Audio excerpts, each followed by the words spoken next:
नमस्कार दोस्तों, स्वागत है आपका प्रकृति सार चैनल में। अगर आपने अपने टेरेस गार्डन या बालकनी या ग्रो बैग में बैंगन का पौधा लगाया है तो गर्मियों में उसकी सही देखभाल करना बहुत ज़रूरी हो जाता है, क्योंकि इस मौसम में अक्सर लोग एक समस्या बताते हैं कि पौधा तो बड़ा हो जाता है, पत्तियां भी हरी रहती हैं, लेकिन बैंगन ठीक से लगते नहीं हैं या बहुत छोटे रह जाते हैं और कई बार पौधे में कीड़े भी लग जाते हैं या पत्तियां मुड़ने लगती हैं। उसको मरोड़िया रोग कहते हैं। अगर आप भी ऐसी समस्या का सामना कर रहे हैं तो आज की यह वीडियो आपके लिए बहुत काम की होने वाली है। आज मैं आपको बिल्कुल ही आसान भाषा में स्टेप बाय स्टेप बताने वाली हूँ कि गर्मियों में बैंगन के पौधे की देखभाल कैसे करें ताकि पौधा हेल्दी भी रहे और उसमें ढेर सारे बैंगन भी लगे। और तो दोस्तों, वीडियो शुरू करने से पहले एक छोटी सी रिक्वेस्ट है। अगर आपको गार्डनिंग से जुड़ी ऐसी जानकारी पसंद आती है तो वीडियो को लाइक ज़रूर करें और अगर आप टेरेस गार्डनिंग सीखना चाहते हैं तो चैनल को सब्सक्राइब भी कर लें और इसी तरीके की आपको जानकारी मिलती रहेगी। धन्यवाद। और इस वीडियो को अपने उन दोस्तों के साथ शेयर करें जो घर पर सब्जियां उगाना पसंद करते हैं या जो पहले से उगाते हैं और जो उगाना चाहते हैं। अब चलिए शुरू करते हैं और सबसे पहले समझते हैं कि बैंगन के पौधे को कितनी धूप चाहिए। तो दोस्तों, बैंगन का पौधा धूप पसंद करने वाला होता है। अगर पौधे को अच्छी धूप नहीं मिलेगी तो पौधा कमज़ोर रहेगा, फूल कम आएंगे और फल भी कम बनेंगे। इसलिए कोशिश करें कि बैंगन के पौधे को कम से कम 6 से 7 घंटे धूप जरूर मिले, लेकिन गर्मियों में दोपहर की धूप बहुत तेज़ होती है। अगर आपको लगे कि पत्तियां हल्की झुलसने लगी हैं तो आप ग्रीन नेट लगा सकते हैं या पौधे को ऐसी जगह रख सकते हैं जहां थोड़ी हल्की छाया मिलती हो। मतलब छत का वह हिस्सा जहां पर जैसे एक समय पर धूप आती हो लेकिन दूसरे समय पर वहां पर छाया हो जाती हो, या दीवार का कोई सहारा हो, क्योंकि दीवार से सहारे से भी धूप कम हो जाती है। जैसे मैंने अपने पौधे को लगा रखा है, हम एक साइड में रखते हैं। उस समय सुबह के समय तो बहुत तेज़ धूप रहती है, लेकिन शाम तक वहाँ पर धूप ढल जाती है। अच्छा, इससे पौधे की क्या होगा, ग्रोथ बहुत अच्छी रहेगी। अच्छा, अब एक दूसरी चीज़ यह है कि पानी कम और कितना दें। अब जैसे गर्मियों में पौधों को पानी देना बहुत ज़रूरी होता है, क्योंकि मिट्टी जल्दी सूख जाती है, गर्मी बहुत ज़्यादा हो रही है। आप अपने आप को ही देख लीजिए, जाड़ों में आप जहाँ 2-3 गिलास पानी पीते थे, आप इस समय ज़्यादा पानी पीते हैं, डिहाइड्रेशन हो जाता है। लेकिन यहाँ एक गलती बहुत लोग करते हैं, जो सोचते हैं कि ज़्यादा पानी देंगे तो पौधा जल्दी बढ़ेगा, लेकिन ऐसा नहीं है। अगर मिट्टी में बहुत ज़्यादा पानी रहेगा तो भी ये नुकसान है, मतलब उसकी जो जड़ें होती हैं वो सड़ सकती हैं और पौधा कमज़ोर हो सकता है। इसलिए बैंगन के पौधे को दिन में एक बार पानी देना काफ़ी होता है।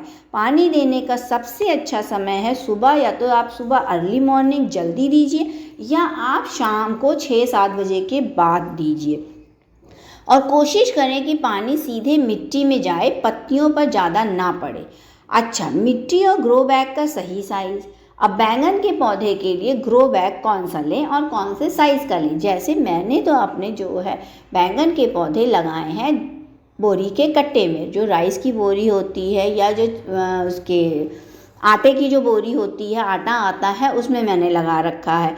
और आजकल जो है मार्केट में बहुत अच्छे अच्छे ग्रो बैग भी मिल रहे हैं, तो आप उसमें भी लगा सकते हैं।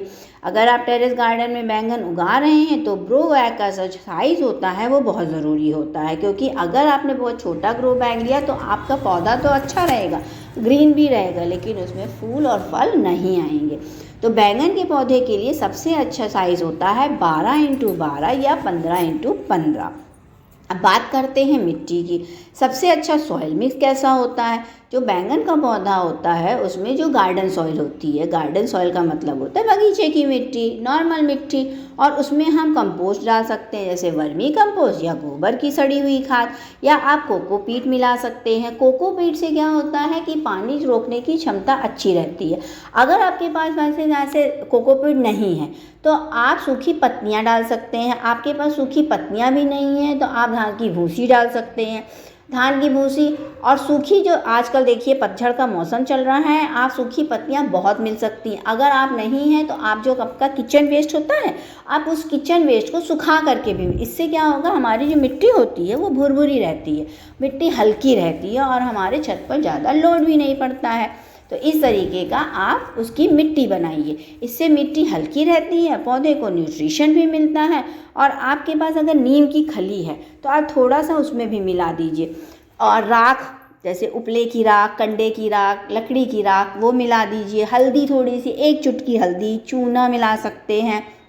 अगर आप जो भी आपके घर में देखिए चाय की पत्ती निकलती है, चाय की पत्ती मिला दीजिए, इससे सबसे मिट्टी बहुत अच्छी होती है। अच्छा, आप खाद बना तो ली, खाद आप डालना कब है और कौन सी डालें? अगर आप चाहते हैं कि बैंगन के पौधे में ज़्यादा फूल आएँ और ज़्यादा बैंगन लगे तो खाद देना बहुत ज़रूरी है।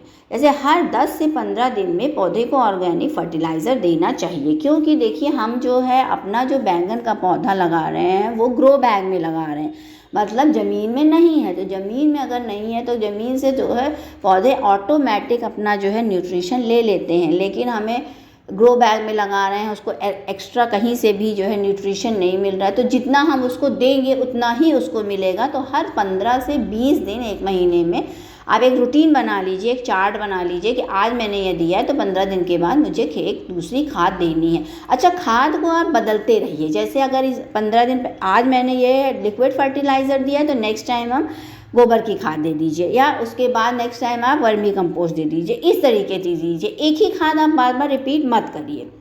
जैसे वर्मी कंपोस्ट हो गई, गोबर की सड़ी हुई खाद हो गई, सरसों खली का पानी हो गया, केले के छिलके का फर्टिलाइज़र हो गया, एलोवेरा का हो गया, प्याज के जो है छिलके हो गए उसका पानी हो गया, सब बना करके आप लिक्विड फर्टिलाइज़र बना करके दे सकते हैं। अगर आपके पास ये सब कुछ नहीं तो आप कंडे जो होते हैं, कंडे को आप भिगो दीजिए, उसके बाद जो उसका पानी होता है 24 घंटे के बाद आप उसको भी दे सकते हैं। खाद देने का तरीका भी यही है, पौधे के तने से थोड़ा सा दूर मिट्टी को हल्का सा ढीला करिए और खाद डालकर मिट्टी से ढक दीजिए, फिर हल्का सा पानी दे दीजिए। थोड़े दिनों के बाद आप जो है इसमें राख भी डाल सकते हैं। अब पौधे को सहारा भी देना होता है, क्योंकि जब बैंगन पका पौधा जो बड़ा होने लगता है तो उसकी शाखाएं फैलने लगती हैं। जब इनमें फल लगते हैं तो कई बार शाखाएं झुक जाती हैं, इसलिए पौधे के पास बांस की लकड़ी या स्टिक लगा दे दिए, फिर हल्के से धागे से मदद से आप पौधे को उस स्टिक से बांध दीजिए। इससे पौधा सीधा रहेगा और फल भी अच्छे लगेंगे। आप पौधे की प्रूनिंग यानी पत्तियां हटाना, बैंगन के पौधे में कभी कभी नीचे की जो पत्तियां होती हैं ना वो पीली हो जाती हैं या सूखने लगती हैं, तो ऐसी पत्तियों को कैंची से काट दीजिए या आप अपने हाथ से ही तोड़ दीजिए। इससे पौधे की एनर्जी नई शाखाओं और फलों में लगती है और पौधा ज़्यादा हेल्दी बनता है। अब सबसे बड़ी चीज़ वह है कीड़ों से बचाओ। बैंगन के पौधे में अक्सर क्या होते हैं, छोटे कीड़े, सफ़ेद मक्खी या पत्तियां मुड़ने की समस्या, पत्तियां मुड़ने मतलब मरोड़िया रोग हो जाता है, तो दिखाई देता है। तो इससे बचने के लिए आप नीम तेल का स्प्रे कर सकते हैं। ये बाज़ार में, मार्केट में बहुत अच्छे से आराम से मिल जाता है। आप किसी भी गार्डनिंग शॉप में जाइए और वहाँ पर आपको नीम तेल स्प्रे मांग लीजिए और वो दे देंगे। इसको क्या करना है, मतलब 1 ढक्कन जो नीम ऑयल होता है उसको आप 1 लीटर के पानी में डालिए और स्प्रे कर दीजिए। ये बिल्कुल नेचुरल तरीका है और पौधे को नुकसान भी नहीं होता है। अब ज़्यादा बैंगन पाने की एक खास टिप है, जब पौधे में फूल आने लगे तो हर 10 से 12 दिन में थोड़ा सा वर्मी कंपोस्ट डाल दीजिए। इससे पौधे को न्यूट्रिशन मिलेगा और बैंगन ज़्यादा लगेंगे। तो दोस्तों, अगर आप गर्मियों में बैंगन के पौधे को सही देखभाल करना चाहते हैं और इन बातों का ध्यान रखते हैं, जैसे सही धूप, सही मात्रा में पानी, समय समय पर खाद, पौधे को सहारा और कीड़ों से बचाओ, अगर आप ये छोटी छोटी बातें ध्यान में रखेंगे तो बैंगन के पौधे में बहुत अच्छी पैदावार होगी। और अगर आपको यह वीडियो अच्छी लगी हो या जानकारी पसंद आई हो तो वीडियो को लाइक कर दीजिए। और अगर आप गार्डनिंग से जुड़ी ऐसी ही आसान टिप्स सीखना चाहते हैं तो चैनल को सब्सक्राइब कर दीजिए। धन्यवाद दोस्तों, और हैप्पी गार्डनिंग। ऐसे ही गार्डनिंग करते रहिए। थैंक यू, धन्यवाद। स्वस्थ रहिए, खुश रहिए, मस्त रहिए।